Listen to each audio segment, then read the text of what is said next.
Informasi dari pihak kepolisian dan informasi dari Front Pembela Islam. Informasi dari pihak kepolisian mengatakan bahwa mereka sedang mengikuti iring-iringan dari mobil yang dikendarai oleh Habib Rizik Syihab dan para pengawalnya. Dan kemudian terjadi tembakan-tembakan. Dan mereka kemudian menembak balik, 6 orang meninggal. Itu versi polisi yang saya baca di dalam berita. Versi FPI mengatakan Habib Rizik Syihab dan keluarga sedang menuju ke wilayah Karawang Timur, paling tidak itu di tol Karawang Timur, dan dihadang oleh orang tak dikenal. Artinya orang itu tidak menggunakan identitas atau seragam. Kemudian mereka menembaki mobil dari para pengawal Habib Rizik, dan kemudian mereka diculik, tidak diketahui keberadaannya. Bahkan ada berita sebelumnya mengatakan tidak diketahui keberadaan mereka. 6 orang dari anggota Laskar FPI ini.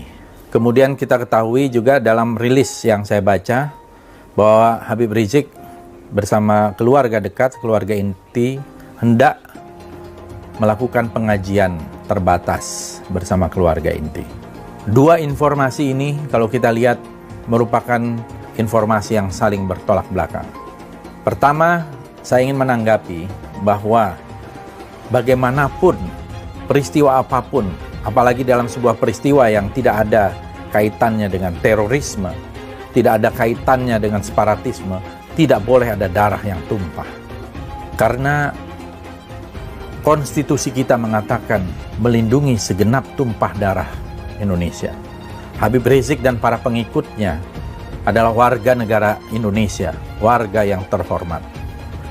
Saya kira di sini bisa diselidiki, bisa terjadi abuse of power, kesewenang-wenangan melebihi dari apa yang dilakukan. Karena senjata itu ada aturannya, bagaimana menembak dan seterusnya. Saya yakin bahwa Habib Rizik dan para pendukung Habib Rizik adalah orang-orang warga Muslim di Indonesia yang cinta damai, cinta kepada tanah air, cinta kepada bangsa ini. Tidak akan menggunakan kekerasan, tidak akan menggunakan senjata, dan senjatanya dari mana. Oleh karena itu, menurut saya, peristiwa ini harus segera diselidiki. Kalau perlu oleh sebuah tim yang independen, tim gabungan pencari fakta yang independen, sehingga betul-betul terungkap siapa yang melakukan kesalahan. Saya bersaksi bahwa Habib Rizik adalah orang yang baik, orang yang banyak pengikutnya, dan saya yakin beliau cinta kepada tanah air. Tetapi belakangan ini dengan kedatangan beliau yang mendapatkan sambutan dari lautan manusia, kelihatannya ada yang merasa terganggu.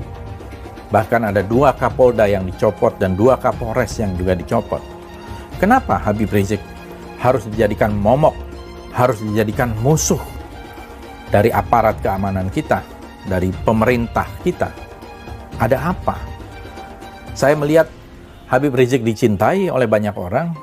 Tidak mungkin ada yang menjemput datang bersusah payah ke bandara sebanyak itu. Lautan manusia, ratusan ribu bahkan jutaan. Tidak mungkin orang mendatangi Habib Rizik ketika di Mekah. Para jamaah umroh, para jamaah haji datang ke rumah beliau hampir setiap hari, ratusan orang. Dan juga didukung oleh ulama-ulama yang ada di Saudi dan juga di Timur Tengah. Ada apa dengan aparat penegak hukum kita? Kenapa berusaha mencari-cari kesalahan? Soal kerumunan, sudah jelas ada aturannya, sudah ada denda yang dibayarkan 50 juta. Padahal juga banyak kerumunan-kerumunan lain yang tidak diselidiki oleh aparat kepolisian. Termasuk di dalam acara pilkada, acara maulid-maulid di berbagai tempat, acara keagamaan di tempat lain, acara apel dan sebagainya. Jadi ada diskriminasi hukum di sini yang jelas. Dan menurut saya ini merupakan sebuah kemunduran bagi demokrasi kita dan membahayakan keutuhan, integritas sosial kita. Peristiwa hari ini, 7 Desember 2020, 3 hari menjelang Hari Hak Asasi Manusia, harus diselidiki. Jangan sampai ini menjadi sebuah pelanggaran hak asasi manusia yang sangat brutal di tengah pandemi COVID-19. Nyawa kelihatannya begitu murah dengan tembakan peluru dari aparat kepolisian. Padahal peluru itu datangnya juga dari rakyat, dibiayai oleh rakyat, dan tidak boleh kemudian peluru itu juga menghadang kepada rakyat. Apalagi ini adalah tokoh yang terhormat, ulama, kiai, habaib yang juga banyak dicintai oleh masyarakat Indonesia.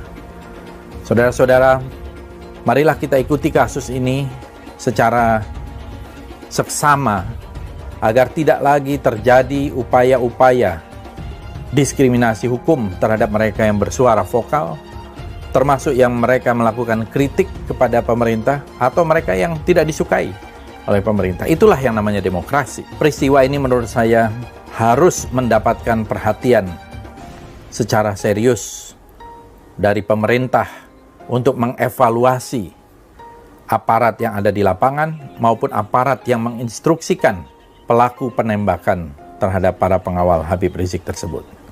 Apakah ini sudah sesuai dengan SOP, Standard Operating Procedure yang ada, ataukah ini inisiatif dari oknum-oknum tertentu untuk membuntuti rakyat sipil, tokoh sipil kemana-mana tanpa melalui sebuah prosedur yang tepat, yang benar.